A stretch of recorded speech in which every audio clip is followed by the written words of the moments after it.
Uncooked macaroni noises. I hate that. That's disgusting. I hate that.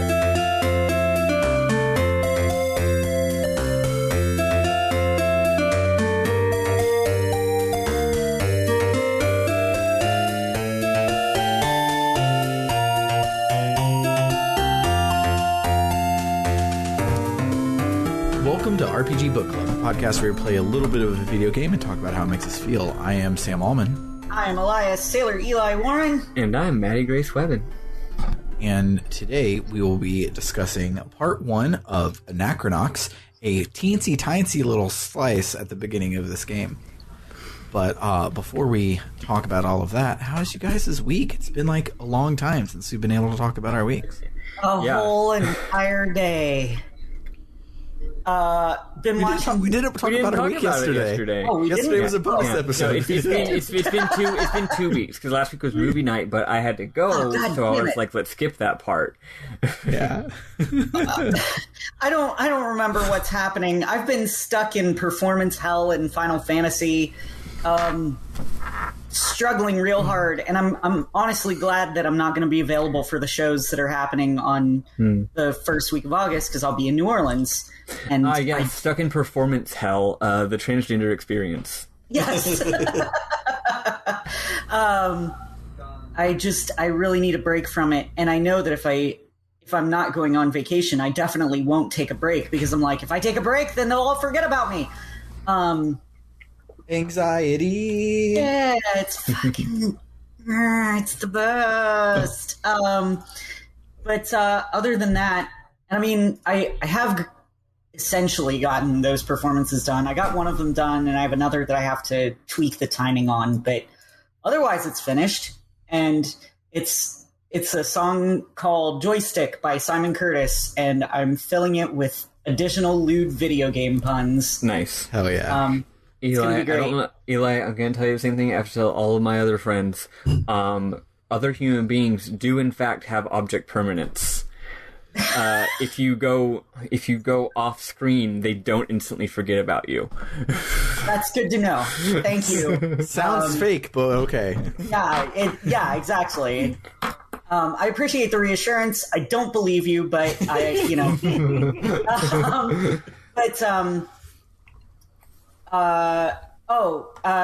Maddy and Bernard and Matt, our dear son Matt, have all contributed to my performance tomorrow. So thank you very much for that, for those terrible puns about video games that I'm going to sing in Final Fantasy. Not me, my character. But otherwise, it's Games Done Quick Week, and I haven't gotten to watch nearly as much as I would have liked, but I'm still enjoying what I have seen. Yeah, it's been great. My favorite thing that I saw so far was Crap Fight. No, I didn't see that. I really wish I had thought to donate at that time with the comment crabbing game. Would have been great. Game. God, now I can't even remember the game that he was playing, but he had written his like couch commentary because he didn't have a couch, and so everything was like jokes and setups, and he was a sweet darling of a guy, and I cannot remember what game he was playing or anything, but I thoroughly enjoyed the run, and I'm completely blanking on it right now, but it was great. I'll remember it in a cold sweat when I wake up tonight. Make sure to send it in host chat when you do, because I'm interested. What about you, Maddy? How was your week?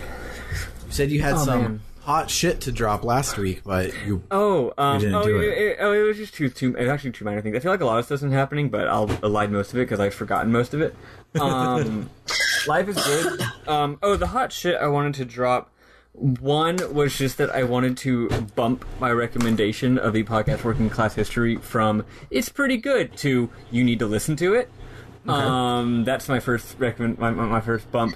The second one I think also involves some kind of media, perhaps a book or a movie or something that was again, not just this is a nice thing I did, but everyone needs to know about this. However, now that some time has passed, I have forgotten what it was. So, whoops. Life is mostly good. It's busy. I've been actually an emotional wreck for some reason. I don't know why. Just hormones, maybe. I don't know. I've just been like, oh, I had a lot of anxiety today and depression and discomfort and blah blah blah blah. And my beautiful, precious, sweet girlfriend will be like, why? And I'll be like, don't ask me that. But no, there are some maybe reasons. I've been kind of parsing through it, like what is it about my life that is giving me these feelings right now. But materially though, something really funny happened yesterday. I was at work, my second night job, and first of all, it was brutal. Second of all, I injured myself a little bit, kind of like I did that one time before, although not as bad. And third, whatever, Lee, on the way home at 4 friggin' a.m., because like I said, it was a brutal shift, I got a flat tire. Oh, God. So it's 4 a.m. I'm like, I can't wait to get... wrong. All I want to do is get home and go to bed. I just want to go to freaking bed. And this is like, at this point, it's like, my night job's 5 hours every night, and my tutoring job is like 6 hours during the day. So it's like, it's a lot of hours of work to do both of these jobs. So I just want to get home and go to fucking sleep. So I have to change this tire, and then I put on the spare, and the spare is flat. No. So now I'm driving now I'm driving at 4:30 a.m. down the side of the road at 5 miles an hour, thinking if I go slow enough, it won't like permanently damage my car in some way, right? And I had to go to 3 different gas stations to find one that had a functioning air pump. And I finally aired up, and it turns out it's not just flat. It has a hole. It's leaking. But weirdly enough, after I filled it up all the way, because I was filling it up faster than it was leaking, after I filled it up, the leaking stopped. So maybe like filling up the tire shifted the shape of the tire and closed the leak, which is weird. So I was still terrified because you don't want to drive. So I still drove home at like 5 miles an hour. Oh, I called a dear friend of mine who lives in Eastern time zone and therefore was awake. And would just cried a whole bunch while driving my car, and then got home and cried a whole bunch more. I just wanted to go to bed, but I was like in pain. So today I was like, I'm literally in pain and need to like not move and put ice on my body and make sure to take painkillers to reduce swelling, but I also have to get a new tire. So it was a lot. Anyway, it's one of those things where, like, I can handle life pretty well, but I do kind of run myself pretty high. I kind of live in high gear a lot of the time. Like, I have a pretty tight schedule most of the time. I have to manage my sleep pretty carefully to make sure that I can just, like, deal with stuff. So, like I run a tight ship on my life, and when all of a sudden a cascade of things that are not my fault happen, it just annihilates me, because it's like, this tight ship I'm running isn't running, right? Anyway, I was having a normal one for a while, but now the normal one is over. I dealt with it. I fixed the problems. I rescheduled my students and nursed my wound and got a new tire, and now it's like, whatever. I don't know why I was so freaking out last night. I do know why I was freaking out, but you know what I mean. Yeah, that's it.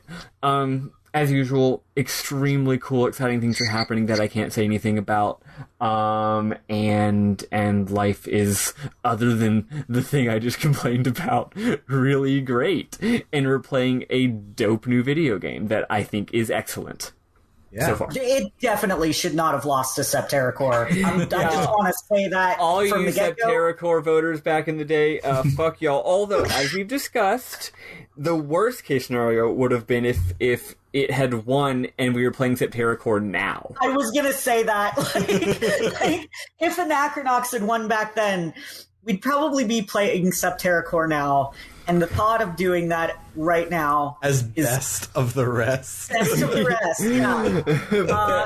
For extremely least definitions of best. It's making me want to do a harm. Yeah.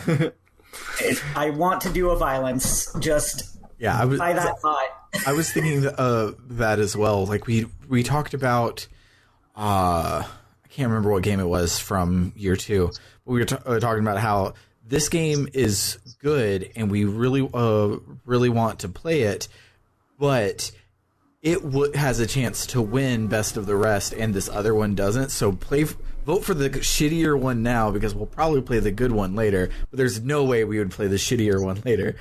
We want to play both of these games. I can't remember which game it was, so just remember talking about that. And I thought about that with this one, because like TerraCore probably would have won just by being everyone's second choice, just like Anachronox did. But I don't think it would have won by like people wanting to play it more than the others at all. Yeah, but and then the whole season, everyone would have just been like, "God, we could have been playing Breath of Fire 4." Right. I also want to say that I really appreciate that Anachronox has built-in windowed mode. Yep. It was so much easier to get this game going than TerraCore was. Yep. Like, basically, all I had to do was open it and change a couple of options. Yep. Perfect. How is that something that TerraCore couldn't do?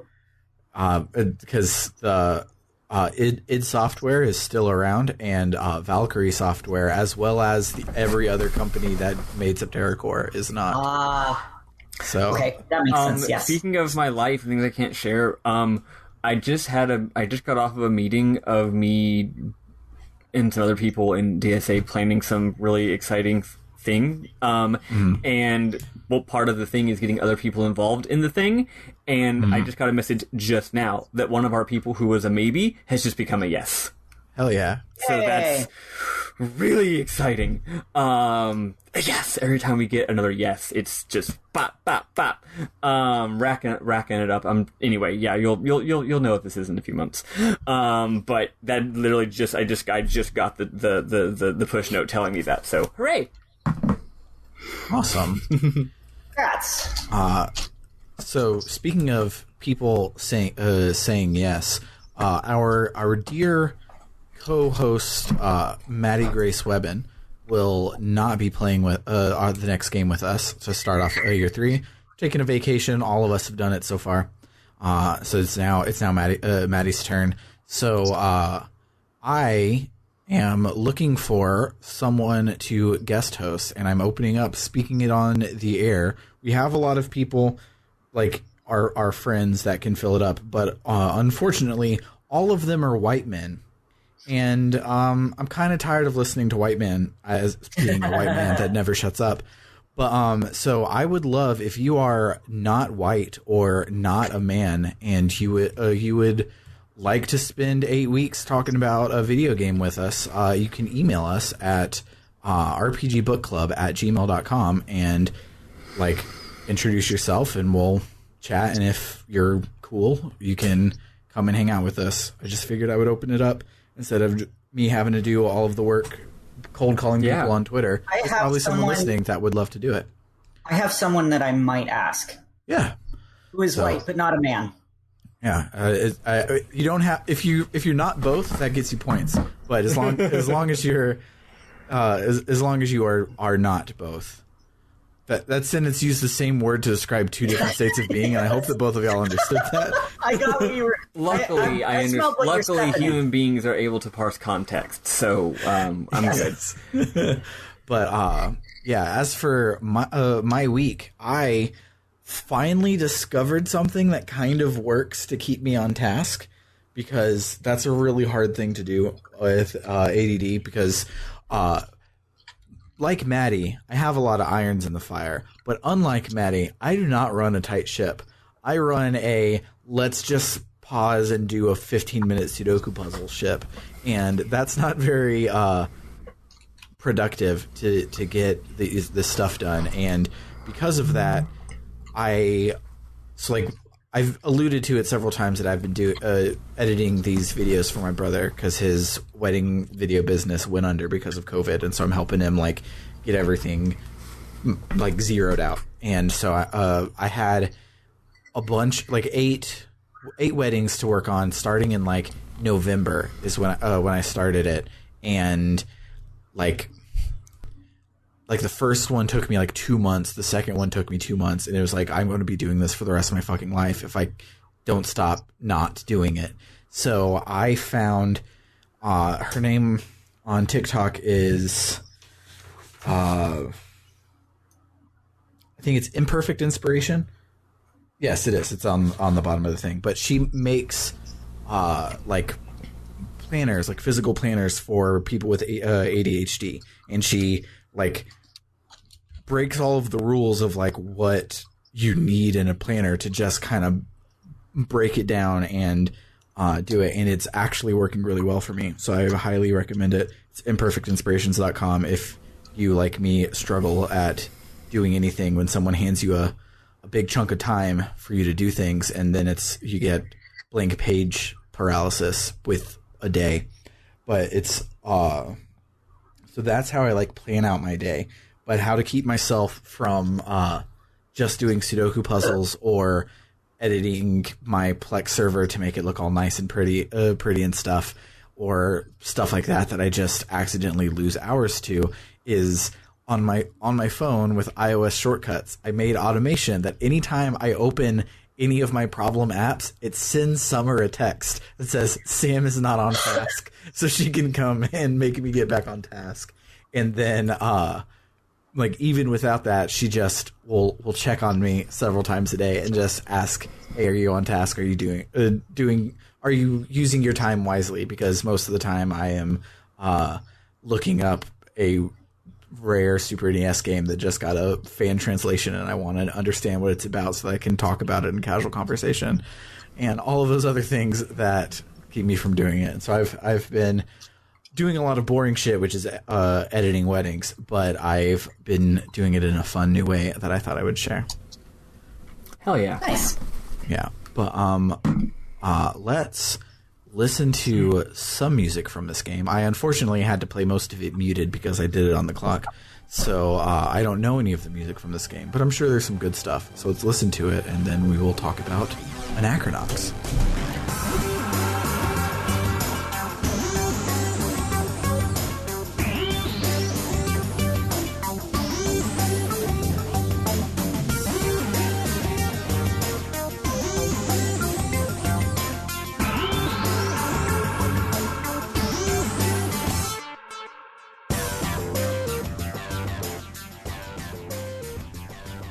Hell yeah. As you'll find out very soon, the music is A, great, and B, about what you'd expect.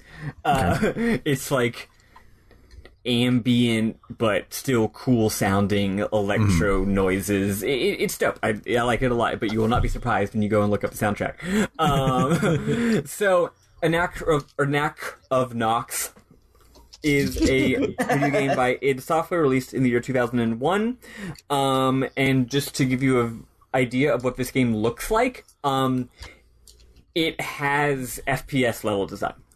Yeah. And I mean that in the best possible way, because that era was late 90s, early 2000s. FPS level designers are some of the greatest artists in human history. So beautiful, complex 3D environments, and you control the game in a third person, and it has like mouse and keyboard third person running around like WSD ASD mouse look, and then you click to do RPG stuff, right? So anyway, Anachronox, we start off.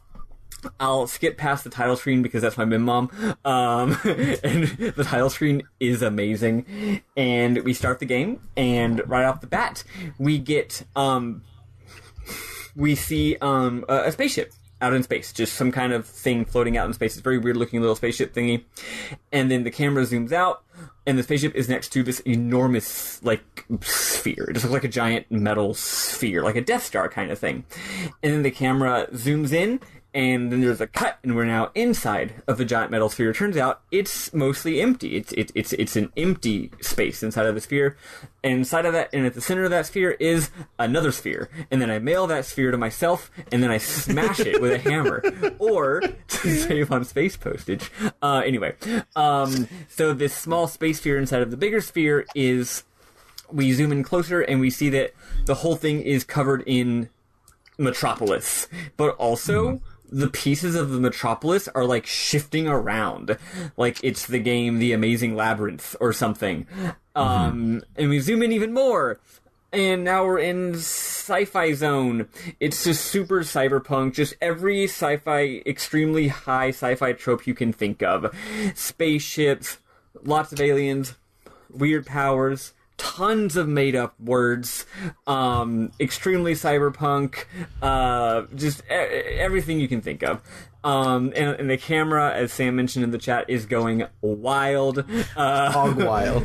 They're having a real good time with the fact that it's full 3D environments and a 3D camera and in-game cutscenes, because the camera is just like, what if I did a little loopy-doop? What if I did a Dutch angle? Although, can you really call it a Dutch angle when it's all Dutch angles? Anyway, the camera reminds me of when I was at Baylor. The guy who invented the Steadicam came over to like do a demonstration and show us how to use Steadicams, and he talked about just because you can Steadicam doesn't mean you should Steadicam. And he was like, the year after it came out, which was the stair scene in Rocky, where he follows Rocky up the stairs. He's like, the year after it came out, someone bought a Steadicam from me and did this. And it is just two dudes talking, like, in, like, old Victorian dress for some movie. I don't recognize what it is. But the guy on the Steadicam is, like, moving in between them and running around them and, like, parkouring off the wall to just fucking camera everywhere. And it's just two dudes, like, talking. And that's definitely this game. Yeah. It's just a bunch of dudes talking, but the camera is just having a heyday. Here's the thing. Anytime a game does something that would objectively be bad, but the reason they're doing it is clearly because they just invented the technology of doing this and are just so excited about it, it's like, it becomes cute instead. It's like, of course you're way overdoing it. You're the first person to do this, or you just found out about this 5 seconds ago. Anyway, so we go into the city, and we get a close-up of a dude with a fucked up face. He's getting his ass beat by an even uglier dude at a cyber bar called Rowdy's. The camera goes all whooshy. The guy getting beaten up, who you can tell he's a gumshoe. You can tell he's a gumshoe because of the way he looks. He struggles, but the other, even uglier guy, who's wearing like a mafia-looking suit, throws him out the window. He says, "The money, Boots, or next time I mix and match." Next we see Boots, our main character, Boots Riley. No, his name isn't Boots Riley. His name is Boots something. Sylvester Boots. Sly Boots. Sly Boots. There we go. Sylvester Stallone, Boots, Riley, Sly, McGee is at the bar, and his eyes all swollen and gross. We learned that some guy named Detta is after him. I just realized Detta, because debt collector. Okay, just realized that. Anyway, he's in major debt to Detta, which actually means that Boots is the Detta, but whatever. Rowdy says, "Dude, you got to get a job and pay off your debts. How about you, I don't know, find the key to my cellar?" And Boots is like, "I need a real job worthy of my skills as a detective." We're not sure if he's joking or if he just is that pompous. Boots then calls out, "Fatima!" And then the camera flashes to a very pretty lady in a white room. And then it intercuts with this little flying drone. It kind of looks like a cyber paper airplane. Then we realize, due to the magic of filmmaking, that Fatima lives inside of this little thing. So basically, this whole game, your mouse cursor exists in the game's world diegetically, and is Cortana.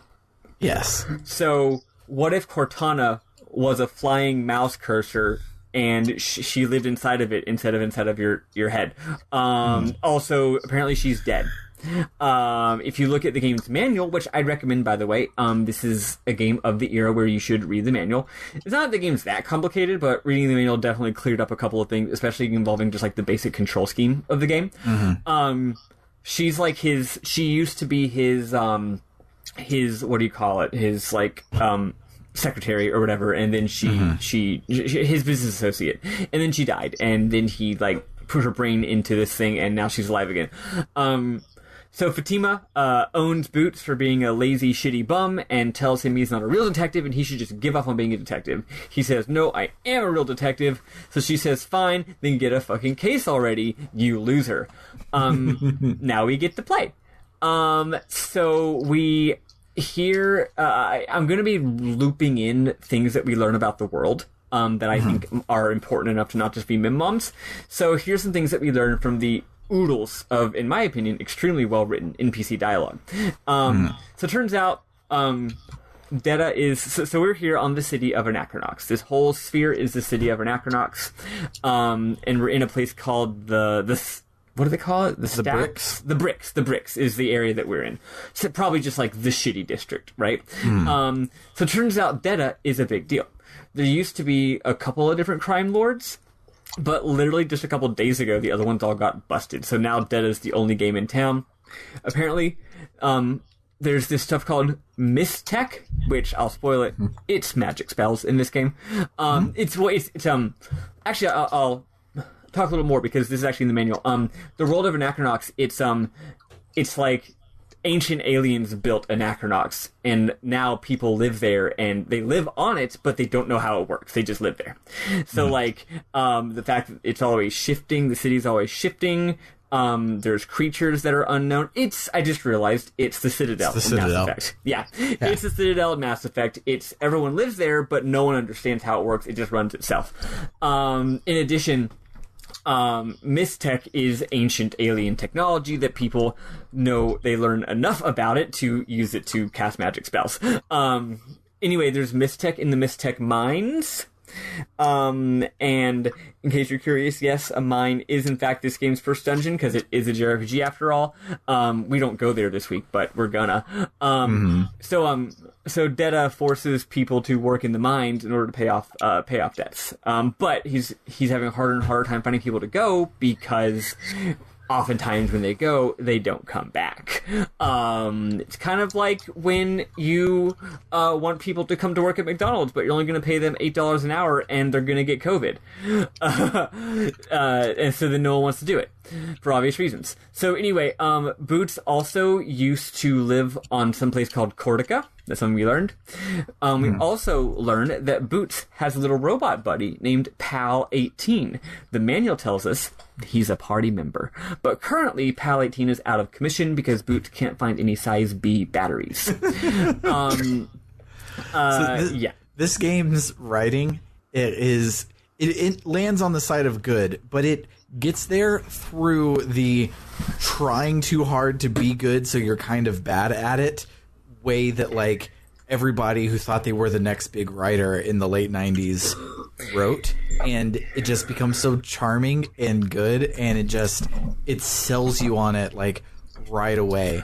Yeah, and I love it. Like the entire combat guy, he's just like straight up exactly that, and is frustratingly endearing because of it. Yeah, actually, this was going to be a mim mom, but actually it's a better thing to tell you now, not because it's not a mim mom, but because I do want y'all to understand what this game's writing is. Yeah, when you're talking to the tutorial guy later, he says, he says, give and take, cut and thrust, make 'em bray, and never be afraid to shoot 'em in the ding dong. So everyone has this extremely hard-boiled noir dialogue, and like, and then this guy says, yeah, for the most part, I think it's excellent. But yeah, it's just it's very try hard. It's very try hard. They read a bunch of cyberpunk and also a bunch of like military sci-fi and a bunch of noir, and wanted to just do their best, even though they're all like they, you know, it's like if a teenager tried to write this kind of thing. But like a pretty smart teenager. So anyway, it's also, to be clear, it's not, even though it is campy and cheesy, it's not a parody. It's all played straight. So anyway, here's the goal for this part. If you try to leave the bar, Fatima will be like, hey, you can't leave the bar yet. You have some goals to accomplish. So we have to do three things. First, you can do these things in any order. They're just what your goals are, right? First, we go up to Boots' office, which is above the bar. That's where we just got thrown out the window of. And we get a camera. I'm not sure if the camera is just for fun, like, games having camera modes, or if it's for, like, sleuthing. Maybe we'll find out later.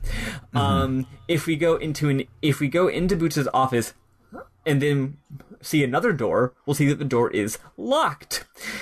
Boots has a locked door in his own office. In order to open the door, we have to play a lock-picking minigame. So in this game, every party character has one special ability, and Boots is picking locks. The lock-picking minigame is mostly just random chance, but it's pretty fun. It's not at all. It's a really it's a classic puzzle.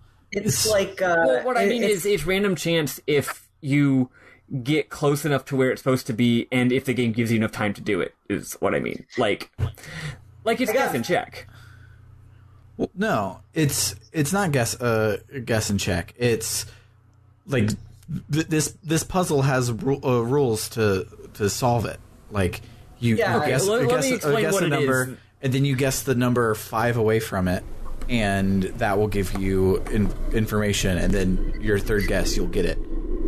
Judged off the thing. How many? Right, but whether it takes 1 guess or 4 depends on your initial luck with whatever number you originally picked, and whether the game gives you 1 minute or 10 seconds. That's why I'm saying it's luck. That's what I'm saying. Yeah, no, it's an actual minigame you have to play.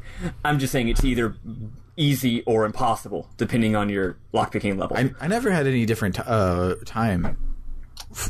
Really? Amounts of time for doing it. Inside of this room, there's a chest that gives you 10 seconds. Because you don't have enough skill yet. Yeah, that's your lockpicking skill. When you get your lockpicking skill up, you get what more I was. Time. Okay, the point I'm making is not clear. It's a very simple task that you might run out of if you just happen to pick bad numbers to start with, is what I'm saying. Is that not the case? I got to a point where I was able to, if I saw a certain part of the bar, then I could know how many away to check. Right. So say you pick 7. So, okay, here's how it works. You start lockpicking. You got 10 seconds. There's 3 numbers you got to pick. You just randomly pick 4, because why not? And then you get a little meter that says how far away the next number is. You can say it's 3 away. Well, you can either pick 7 or 1. That is just luck. And then you do that 3 times. And you have to do it before the time runs out. Right? Am I missing something? No, I mean, that's correct. Okay, that's correct. That's all I meant when I said it was luck. That's all I meant. Okay, because the way you had said that the amount of time you get is random. It's not random. It's randomly decided by the game designer. You don't know going in whether. So, throughout the whole game, I basically about 50% of the locks I could pick, and 50% of the locks there's no way I could pick. Hot tip: use the keyboard controls for that because it's a lot faster than clicking around on the thing. Oh yeah, I was for sure. Yeah. But yeah, so the point is either you do the minigame and you win it, or you try it again and win it, or you realize I gotta come back later. I got confused by it at first because I thought you had to pick all 3 numbers at once, and I'm like, why is it not letting me go to the next number? Yeah. And then I realized, I'm an idiot. That's why. So anyway, you do a little lockpicking minigame, which we're going to be doing a lot today. As far as lockpicking minigames go, it's probably one of my favorites because it's not completely and totally arbitrary bullcrap, and it's like an improvement on the Skyrim one. So I like it. It is better than the Skyrim one. I'll give that a hard... Yeah, that's definitely true. Yeah, no, it's pretty good. Anyway, you're going to do a lot today is the point. So you pick your own damn lock, and you get some money. So that's your other goal, is you got to get your camera, you got to get some money. And then finally, if you talk to a lady at the bar named Valesta, she gives us a case. She says that her friend Domino's... it's Dynamo, is hiring some people to help explore a mine. So hey, head to Frank's Flophouse and talk to Dynamo. So we have to head to Frank's Flophouse, which is a long way because right off the bat, we're kind of set loose in this city. And even though there are a number of arbitrary plot gates, the part of this game that isn't plot gated is big, many areas, and you talk to NPCs that say, oh yeah, Frank's Flophouse, go that way, that kind of stuff. So I'll just walk you through it. So we exit the bar to go outdoors, which is actually a big cavern. We meet an NPC named, who I'm pretty sure it's optional to click on this guy. I didn't try not clicking on him. We meet an NPC named Kajagra, who is a flying critter. and he says, ugh, Rowdy is racist against floaters, which I guess is what he is. He's a floater named Iowa, and he says that his cousin, Conrad, is the master informant of the bricks. And go talk to him. Is a hilarious name to me. It's because, quite funny. It's meant to be alien, but also the dude's just fucking named Conrad. Yeah. So basically, he gives you a side quest that I'm pretty sure that quickly you realize is not actually a side quest, but he gives you a sub quest, which is, hey, go talk to Conrad, Conrad. Also, it would really be great if you could talk to Rowdy and tell him to stop being racist against floaters. I tried going back in and talk to Rowdy right then, and it doesn't do anything, so I think you have to do it later. So I did too. So upon exiting the bar, we immediately get attacked by another very ugly dude, and it turns out this game has FF-style ATB turn-based battles. Except the guy owns us in one hit, so we don't actually know how the battle system works. His name is Papaki, with 2 P's, and he says he's getting revenge for his sister. He goes to own Boots, but instead decides to just destroy our gun. Fatima shows up and says, man, you suck at fighting, dude. You should go talk to the tutorial guy and learn how to fight. So, we arrive at some sort of main plaza, and wow, it turns out the gravity here is all fucky. Like, you got people walking on the walls and the ceiling. It looks like that. So I'm like, oh, are we like at the center of the asteroid? Is gravity weird? No. Immediately we talked to an NPC and we found out that someone recently fell to their deaths recently. Maybe it was a, quote, grav path malfunction. Now, that doesn't make me feel safe about using grav paths. Why would you build a city where it's like, yeah, we have to use this special technology, which I guess is like powered, to walk on the ceiling or wall, and if it just randomly glitches, you fall and die. Yeah, I don't want that. Well, whatever. That's how the city is built. So the guard's also guarding a blocked off path. Here's more stuff that we learn. An NPC basically says, hey, you're that guy. And it turns out we solved a case for him way back. And what this NPC lets us know is that back in the day, we were cool and together and had a sweet car and a hot brunette with us. But now, we look like shit. The NPC doesn't say it in a mean way. He's just like, hey, I really hope things look up for you soon, man, because, you used to be pretty fucking awesome. So our character is not always a loser. He just is a loser now. He's going through a rough one. Eventually, we get to the tutorial guy, and he teaches us how to fight. So I'll briefly explain the battle system. It's pretty simple. It's ATB. It makes the exact same mistake that Septerracore makes, which is it's ATB, but you still have to use your fucking mouse to click buttons to attack people. Like, look, I like it when games RPGs have complex battle systems that require me to use different moves, but sometimes you do just want to mash attack, and mashing attack should require hitting one button repeatedly, not specifically aiming at a certain part of the screen, clicking, and then clicking at another part of the screen. Like, that's idiotic. Okay, yeah. Just pro tip for anybody, never make someone use a mouse when keyboard menu would be a million times better. Whatever. And also, because all of the buttons are laid out horizontally and labeled 1, 2, 3, 4, but you can't press 1, 2, 3, or 4 to do the menu. You have to click it with your mouse. So aside from the annoying UI, the battle system is actually pretty cool. It's in full 3D, which is neat, and your little meter fills up. And when it's time to attack, you attack. You can just attack, which is your attack button, which is called beat. And you do that using your, our hero has a gun, so you can shoot someone with a gun, or you can hit them if you don't have a gun. I mean, other characters would do that. Other things you can do is, you can use magic with your MP. We don't have any of that yet. That's not a thing our character can do. Though, as the manual, which is cutely written, alludes, it's like, if you just for some reason happen to acquire the ability to do this, this is how you would do it. Which is pretty funny. So we know eventually we're going to be able to use MP, which is actually quite different than MP. It's a funny little bit of world building. You also have a meter that's a different kind of MP that fills up gradually. Those are skills. So, unlike, say, Chrono Trigger, you have both MP... Again, they're not actually called this, but you have MP and skill points. And the skill points fill up over time, and the MP is MP. And you have skills right away. So right off the bat, you have a skill that lets you... you only have one. It lets you use a Fatima shield, which you do need to use, because it turns out every enemy in this game hits you for, like, half your health if you're not shielded. It's fucking ridiculous. Like, I almost, like, halfway through, like, I knew I was about to be done, and so I just wanted to push through. But the only random encounter that you have this week, where it's the two dudes in the alley every time you walk through, like, they would nearly kill me every single time. It like was a boss fight every time I fought them. I almost restarted on easy because it's kind of neat. So far this game was definitely playing on easy myself. So far this game doesn't have random battles. It has battles that happen in specific predefined places. I mean, they do feel like random battles in practice, but like technically you get to a certain spot in the map and a battle happens. And I didn't even know that one repeated. I guess I just didn't trigger it more than once. So that's kind of cool. Instead of fighting a bunch of mobs, like every battle so far is bespoke because it's designed for a certain area. And they're all...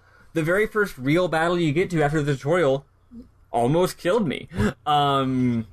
Which is wild. I game overed 3 times. I don't think I game overed a single time, but I almost fucking did. So anyway, so other facts of this game. Every battle has different locations you can be at, so your other move besides attack, magic, and skill is move. So you get to move to a different location, and it's not like a grid or a hex, it's like there are certain nodes that you can be at in the battle. And if your enemy uses melee attacks, then they have to walk towards you in order to hit you.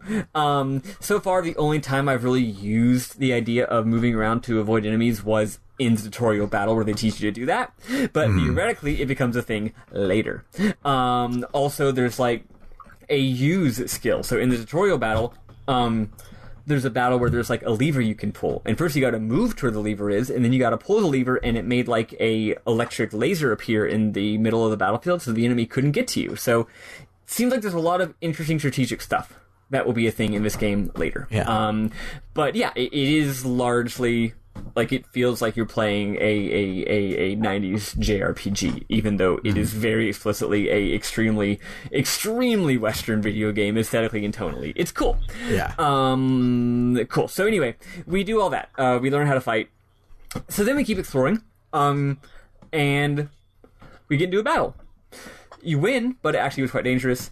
Eventually, we do grav path shenanigans, and we learn about the fact that the sectors of this world are always transitioning. They're not called sectors, I forget what they're called, but whatever. And in the game's background, you'll always hear an announcer being like, announcement, Sector 3 will be transitioning shortly, and then like the whole world like shakes, and then they're like, transition complete, and every time they're like, please don't get in the way of the sector transition because we're not responsible for crushed limbs. We don't get to see a sector transition happen on screen. They maybe couldn't manage to make that work with the in-game graphics, which is a shame, but that's just a constant factor of this world, which is really cool. I meet the info broker guy mentioned earlier, Conrad. He says he doesn't charge money, but will exchange info for info. Despite being what I thought was a side quest, this is a fully voiced scene, thus suggesting that perhaps it's not a side quest. So eventually, after, again, a lot of exploring, we make our way to the, to like one of the residential districts and go to like the shittiest hotel you've ever seen. And we eventually find out that, Dynamo is in like room 5 or something, and then we like pick the lock and we go in there. So Dynamo is chilling in her room, and then we realized that she has one arm and one leg, and is just smoking and drinking. I will note, in this world, another little bit of world building, recently the technology has been developed to regrow limbs. It's probably very expensive, but it's not impossible. So in the real world, if you lose an arm or a leg, it's obviously a horrendous, traumatic thing that will totally change your life. In this game, It's slightly less terrible than that. But it's still, I mean, it's still really bad. But like theoretically, she could go get it fixed. Anyway, she tells us that Grumpo was, some guy named Grumpo was paying her to work the mines. And then this happened. And he won't even give her hazard pay. So she's really, really mad about Grumpo. We know from the manual that Grumpo is a party member, which this is not a great introduction to a party member. He's a guy who sends workers to get their arms chopped off and then doesn't give them hazard pay. So anyway, she tells us to get revenge on Grumpo. There's this sort of thing where, like, she sends us to Grumpo and we're like, why would we want to do that job? And she's like, no, don't finish the job. I want you to beat Grumpo's ass. So we kind of want to do both of those things. So we go to Grumpo's house, which again requires a lot more exploring. Wait, what happens here? We go to Grumpo's house. He's a wizard, basically. He's not literally a wizard, but he's this game's version of a wizard, okay? And he kicks our ass. Apparently our guy's not actually very good at fighting. And we say, he's like, why the fuck did you break into my room? And we say that we broke into his room in order to get a job in the mine, which seems like there's easier ways to do that. But yeah, they're like, yeah, we heard that you had an opening, and we just want to work for you. But then he goes, where did you hear that I had an opening for the mine? And we're like, from our friend Brinamo.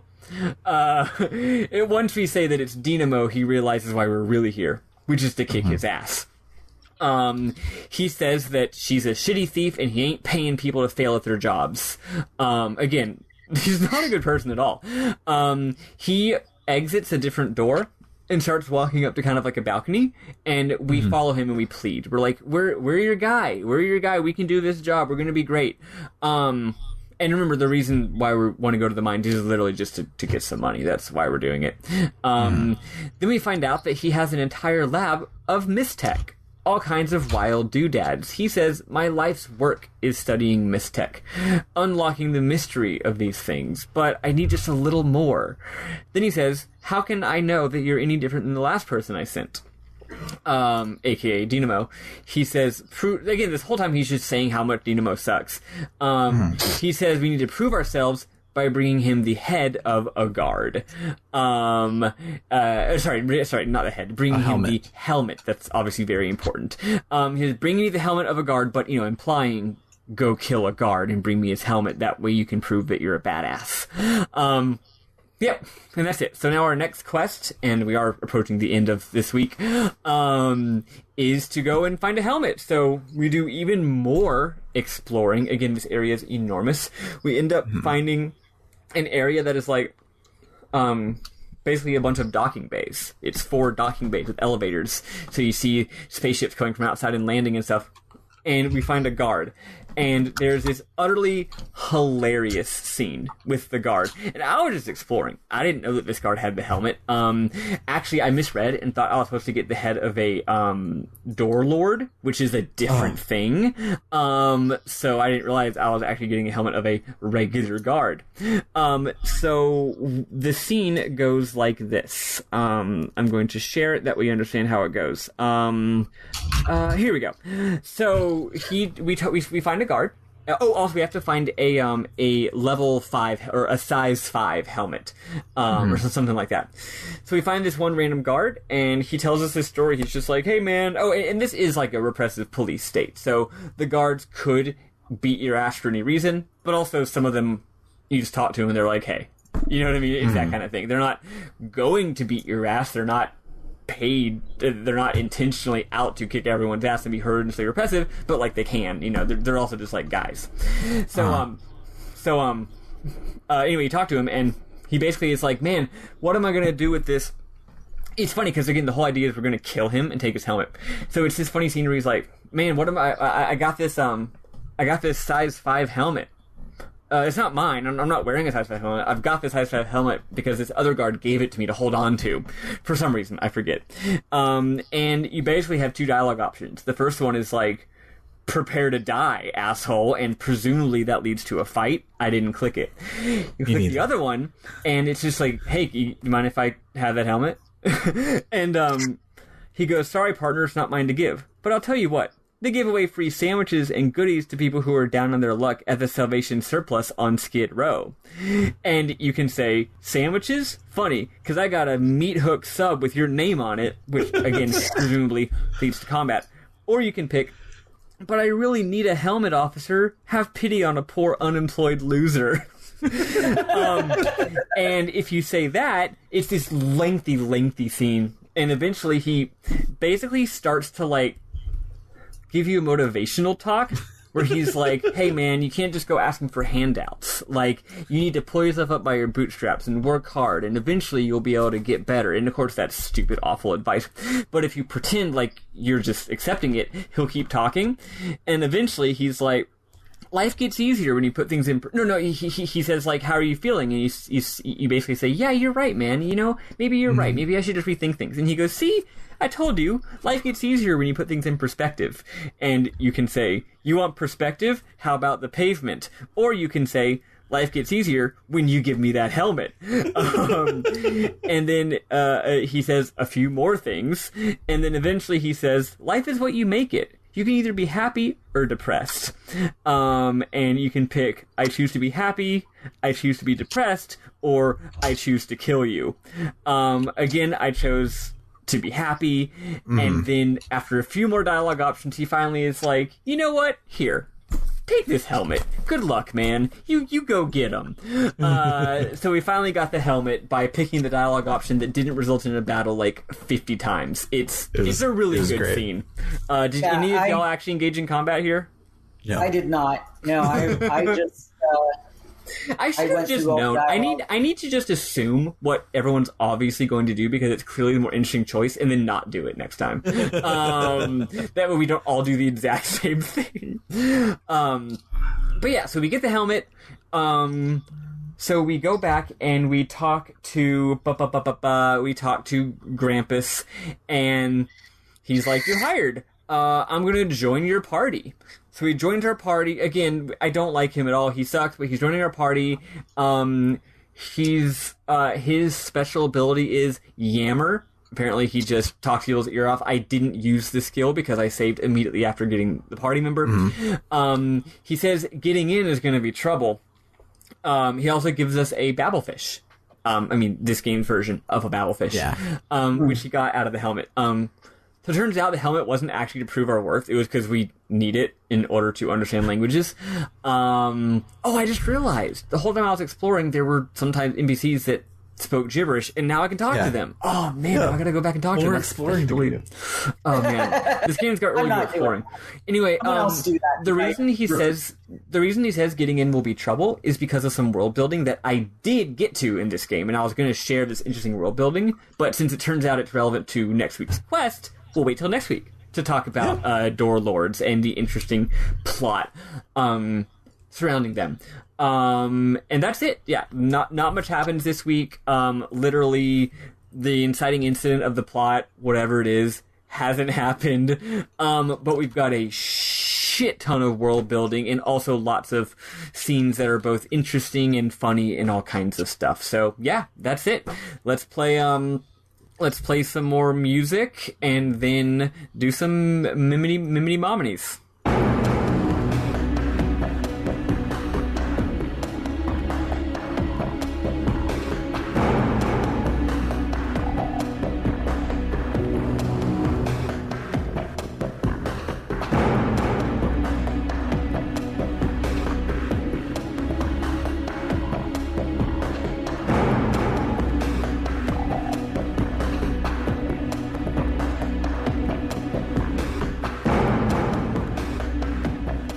Awesome. All right, so starting off our Mim Moms, I have a slight correction because I thought it was hilarious. So the Nox guards, the polices, so he tells us, I go and steal a helmet from a guard. I didn't get that he was implying beat him up and cut their heads off. because when he's like, oh, I can do that, I fight guards all the time. He's like, no, find a size 5 helmet because it's not a normal one. So it's like, I need you to go and get, since you're a detective, I need you to detect this abnormal thing. So I had already found right outside of his apartment some cops beating up a homeless person and getting away with it. So I go over there and I'm like, hey, do you have a size 5 helmet? And he goes, hey, like, I'm a respectable cop. I do not get punished with a tiny headgear, okay? Like, that's a punishment, and I'm way better than that. I did hear that somebody down at the docks was being punished with a small helmet. And the guy at the docks, when you talk to him, he's living his best life because he got to take the small helmet off, and now he's wearing a big helmet. And he's super duper happy and enlightened because his brain has room to breathe. I love that. That's so complex. I love it. Yeah, for me, I'm stupid. I didn't think to go back and... Because I always explore everything, right? So I'd already talked to all the guards, including the ones that are beating up an innocent person. I didn't think, wait, I need to get a guard's helmet. I should go talk to the guard I just saw 5 seconds ago. No, I kept exploring and then randomly ran into the game's goal. That's cool. That's so great. I'm so glad you two do all this stuff so I don't have to. Right? But speaking of exploring... The level designers from Doom still got it, man. Like, yeah, this all fucking... the 3D spaces are very real and interesting and intricate. In like, so Doom invented in game design the world is a series of hallways that you can't actually get lost in. Like, it all kind of leads somewhere, and it's super cool. One of the things they did best. And I really this appreciate that. Does that with a huge sprawling city where, like, so many times I was like, I have no idea where the fuck I'm going. And I would turn the corner and there would be a sign that's like, hey, you're a screen away from where you meant to be. Even though you went like 900 other screens to go this other circuitous route to get here. Things IKEA together, and you like, it all just is. It's so good. Like, I was prepared to hate it. But every single time I would get frustrated about not knowing where I was going or something like that. I would turn the corner and the level designers had my back, and it owns. It's so good. It's a real pleasure just to go around in this game. Yeah. Another one that I have is this game was Final Fantasy VII Remake before Final Fantasy VII Remake, where most characters look like they're in Blade Runner, and then you get that NPC that's just some guy. there's just a dude in a t-shirt and jeans, and he's one of the most common NPC reuses, and he just looks like literally just some guy. He does not belong in this super sci-fi video game, and it's great. I have one or two to start with, and I also have a tip I want to share, by the way, in case y'all didn't know this tip, or the readers don't know this tip. Which y'all should play this game along with us, y'all. Like, seriously, maybe the game tanks hard later, but like, I see no reason why the rest of this game wouldn't be good. You should jump in. If you're listening live, which you aren't, I can see there are no listeners, but if you're listening live, the Steam sale is still going on tomorrow. It's 50 cents right now. Like, get this game. Like, do it. But anyway, though, one thing about this game is, it on one hand, it does something that I don't like in JRPGs, where NPCs have more than one line of dialogue, and I hate that because if you're playing an RPG where NPCs have more than one line of dialogue, you always end up talking to them in +1 times, where the where in is how many lines they have. You talk to them until they repeat something, and then you stop. And it's just annoying because you're always like, you always feel like that last time was a waste because you just heard a repeated dialogue. I prefer when NPCs only have a single line, unless like plot happens and they change, of course. Even if that line is multiple screens of dialogue, right? But this game does something neat. When you click on someone, because of the game's 3D graphics, it kind of like zooms in, not like Skyrim, not like Oblivion style, but like, you know, it kind of, the camera angle changes. And once they're done talking, you can just resume moving around. You can just run away from them. You can just like say, I'm done. But the camera stays in the same angle. And you can just keep clicking on them, and they're in the same place on the screen each time because the camera doesn't move. Once they've finished their last line of dialogue, the camera like zooms back out and goes back to a more normal graphics. And it's subtle, but once I noticed that the game was subtly telling me there's no more dialogue, which was cool. That's really cool. And once that happened, I was more likely to click through every single one, because then I knew, oh, they all do have multiple clicks. So just a little pro tip, now you know that you can do that. So one of them was, there's an inn in this game, the inn where Dynamo was staying. Presumably you can stay at the inn and restore your health. But if you talk to the guy, he basically is like, hey, welcome to the inn. Again, he says this all using, like, extremely hard noir dialogue. But you can say a few things. You can basically say, yes, I'll stay at the inn. No, I won't stay at the inn. Or you can say, yeah, like I would stay in a shitty inn like this. This place sucks. And if you say that, he's like, hey, fuck you, buddy. But then you can talk to him again, and he has a different line. He's like, oh, it's you again. Are you here to insult my inn? And again, you can say, yes, I'll stay at the inn. No, I won't stay at the inn. Or I would never stay in a place that smells like this. If you do this like 3 or 4 times, he says, fuck off, you can't stay at the inn anymore. And then you can't stay at the inn anymore. Yeah, it's dope. Which is great. He says, get your face out of here. Let the gutter be your bed tonight, you rude jerk. Since he says let the gutter be your bed tonight, I am assuming that maybe after some time passes in the game, you can continue to use the thing, which would be nice, because inns are a little important.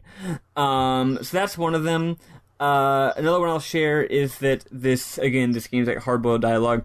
This character named Mary Cliz, you talk to her, and she's like, nice view, huh? She's hanging out over like a balcony. She goes, nice view, huh? If I was gonna kill myself, this is where I'd jump from. And I'm like, that's dark. And then she says that, but then she goes on to explain that this is in fact a popular place for doing such a thing. That's all I'll do for now, because I don't want to overlap with y'all's. Alright, do you have any, Eli? I like the guy talking about shooting him in the ding-dong. I've been really, really bad at saving memorable moments. I'm sorry. That's all right. I will say, I will give a couple of thoughts on this game so far, though. Way better than Septerracore. However, I'm glad that this lost to Septerracore, because it means that we could have been playing Septerracore now. So happy. Yeah, I don't want to do that. There's an alternate universe where I have to be playing Septerracore now, and I'm just crying constantly. Septerracore was fine and fun, especially me and Eli playing it more like a adventure game than an RPG by just deleting every battle. Yep. But that was during the winter when you can get comfy with a tedious game in the winter. It's hot. Ain't nobody got time. Also, for 14 weeks of Septerracore. Also, right now. I was streaming back then. I was enjoying my streamers. I was listening to music. Given the way that my life is right now, if I had to play that game now, it would have broken me. I would have finally decided. I would have finally joined the cheating gang. 100%. I would not have made it through without cheating. But so far, that has not happened. I've yet to cheat my way through a game. I will cheat my way through every game I possibly can. Speaking of cheating, so this game has 3 difficulty levels. One is really easy, one is normal, one is way too hard. Those are the names of the things. And on normal, you only can save at save points, and on easy, you can save anywhere. But saving it save anywhere is also just in your options menu. You can turn it on normal if you want it to be hard battles, but you can save anywhere. You can do that. Yeah. You also don't need to do that because it autosaves literally anytime the wind blows. The autosaves are great in this game. Also, I haven't even had to use an autosave yet because I guess I haven't died a single time yet. But the game even says save points are pretty plentiful. Actually, that's a meme. Save points are little critters, and you save by petting them. Apparently, they live outside of time and experience all time as a single instant, and by petting them, you become part of their story, and it sort of implies that that loading a game is really just everything that happens in this entire game is just this creature remembering things. Anyway, it's funny, and they're cute, and you pet them to save. I'm playing on easy, and you can save at any time, so I haven't interacted with one of them yet, but that's adorable. All right. The other thing I was going to mention is that they're everywhere. Like, even if you couldn't save anywhere, which I'm not, I'm playing it with save points because I like save points. They're around like every corner. Yeah, so they're it's like not even an place. issue, really. There was one time this week where it's like, oh, we have to go into the big scary place, and there's a save point outside, and you're like, oh, thank goodness. So I walk through the door, and there's a save point inside as well. Yep. Just to make extra, which honestly, you know what? We're all, me and Sam at least, are big idiots and are always forgetting to save. So the fact that the game is like, hey, that save point that you ignored, here's another one, idiot, is nice. I did have one more memorable moment, and it's actually when you quit the game. Yes. The sassy blue hologram lady says, "Do you really expect me to believe you want to quit playing?" Yeah. And it's Again, really good. Everything in this game is so extra, even stuff as simple as the quit game dialogue. It's really great. Like I did not expect to enjoy the game that lost to Septerra Core. I'm not going to quit referencing that either because it's just It puts it all in perspective. Yeah. It really does. Sam, do you have some more to share? Yes. So, real quick, when you go to Grumpos's Mistech place, outside is a sign on cardboard that says "No girls allowed," which is dumb, and I love it.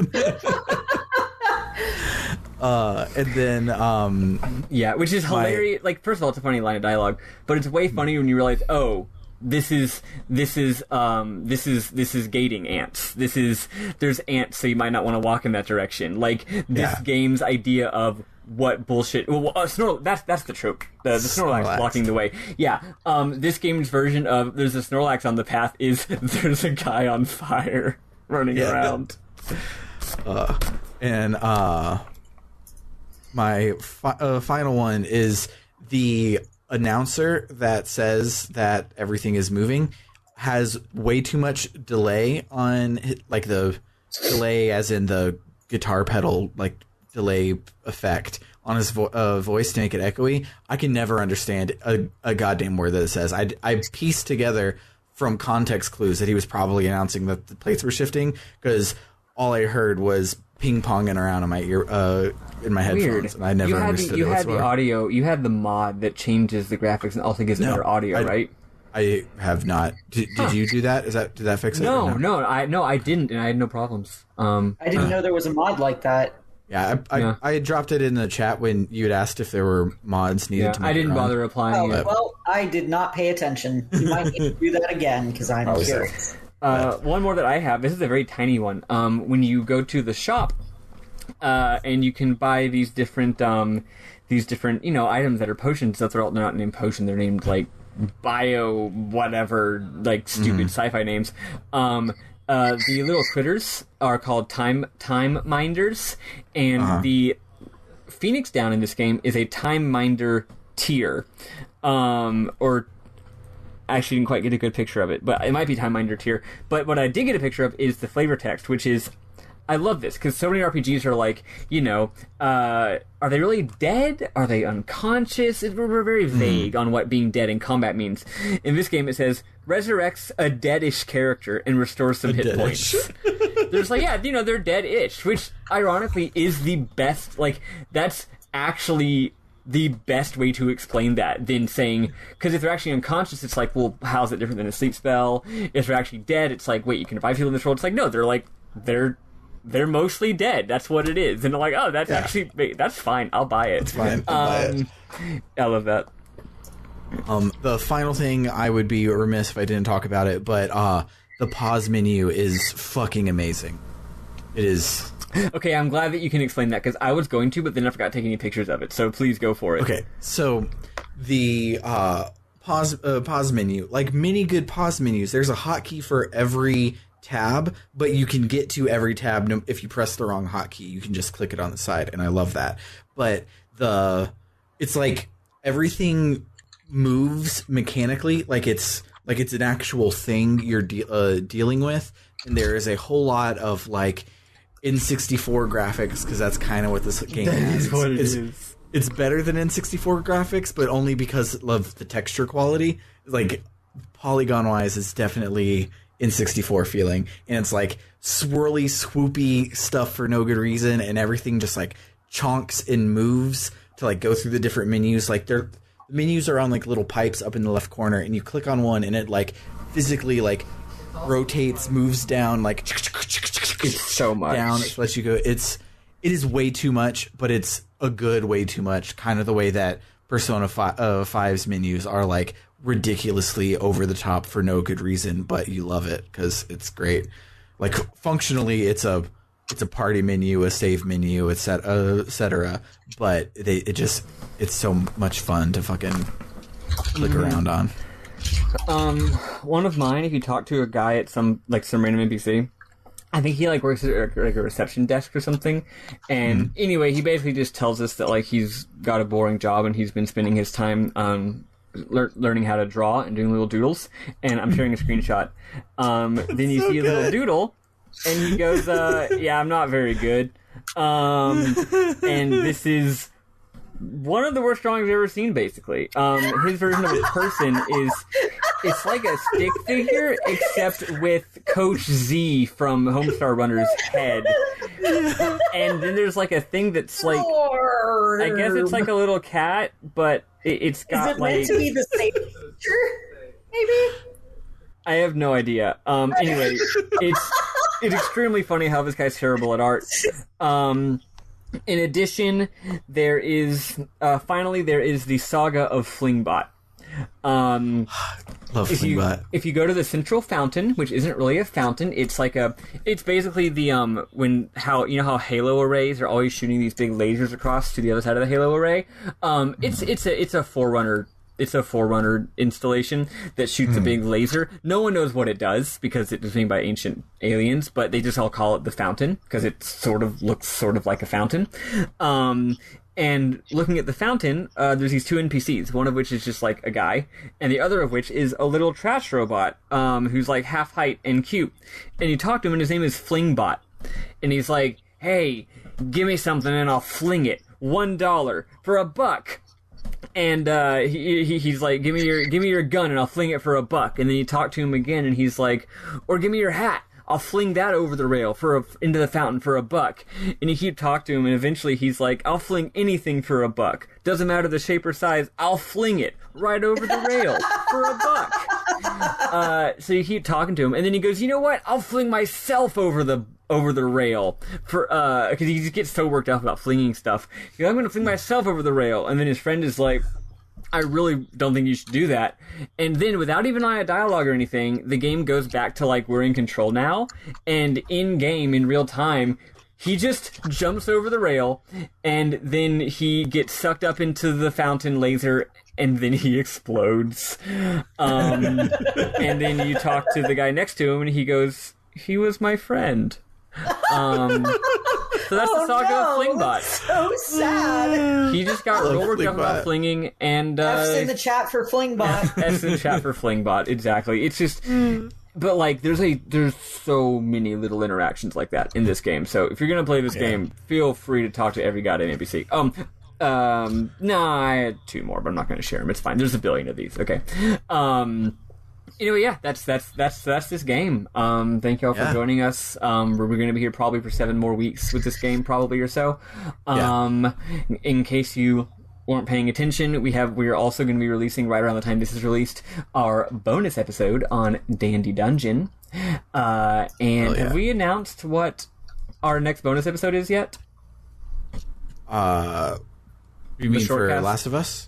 Yes. Okay, so yes, we did. Yeah.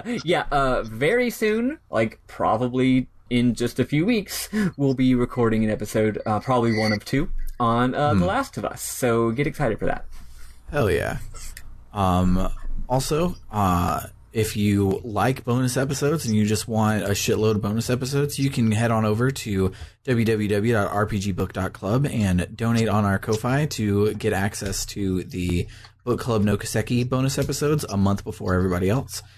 We are recording the first episode of the second game this weekend, and I'm super excited about it because I don't have to take notes for the second game. And so I am currently not taking notes for either of the main games we're doing right now, and it feels great. And I'm not gonna lie, but yeah. So you can go and check those out. Also, since we just recorded our bonus episode on Danny Dungeon, that means that commissions are now open.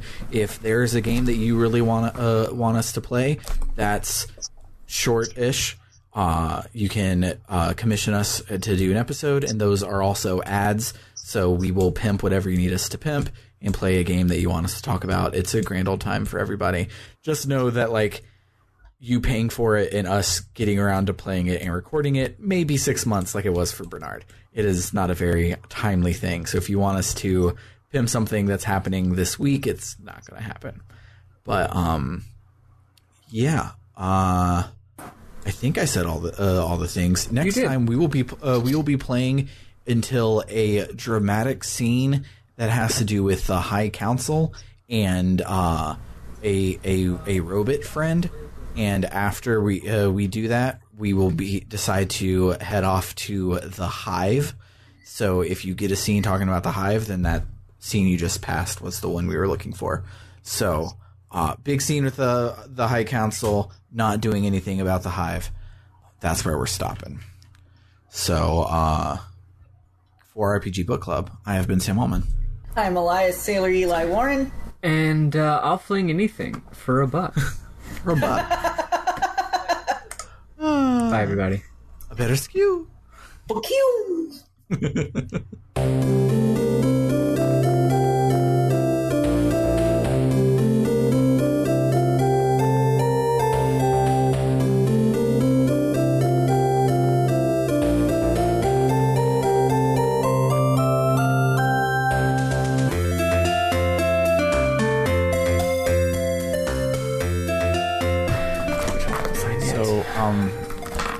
I don't know how to say this, but I think I have a type, and I think that type is blue hologram AI ladies. She's hot. Oh, let me guess, you're a Cortana simp, too. Yes. Cortana is awesome. I love Cortana. Also, I don't know how I feel about Master Chief just putting a different AI in his head in the Halo. It hurt my heart. It really did. Like obviously the point is to hurt your heart, and it did. Like, I can't believe Dad just cheated on Mom like that. No, I can't believe Dad I can't believe, even though it's been many years, Dad is finally dating someone else after Mom's death. Like, that's literally, like, the feeling that it is. Yeah. It's like, he didn't even, like, run it by us to see if we were okay with it. It's like, oh, Dad just has a new girlfriend now. Yeah. New girlfriend that's fine, but way younger than him too. Yep. Well, to be fair, I mean, it's a smart AI. It's only going to be 7 years old max. Yeah. That's some Halo lore for you. Love some deep Halo lore, man. We should play the rest of those. We should.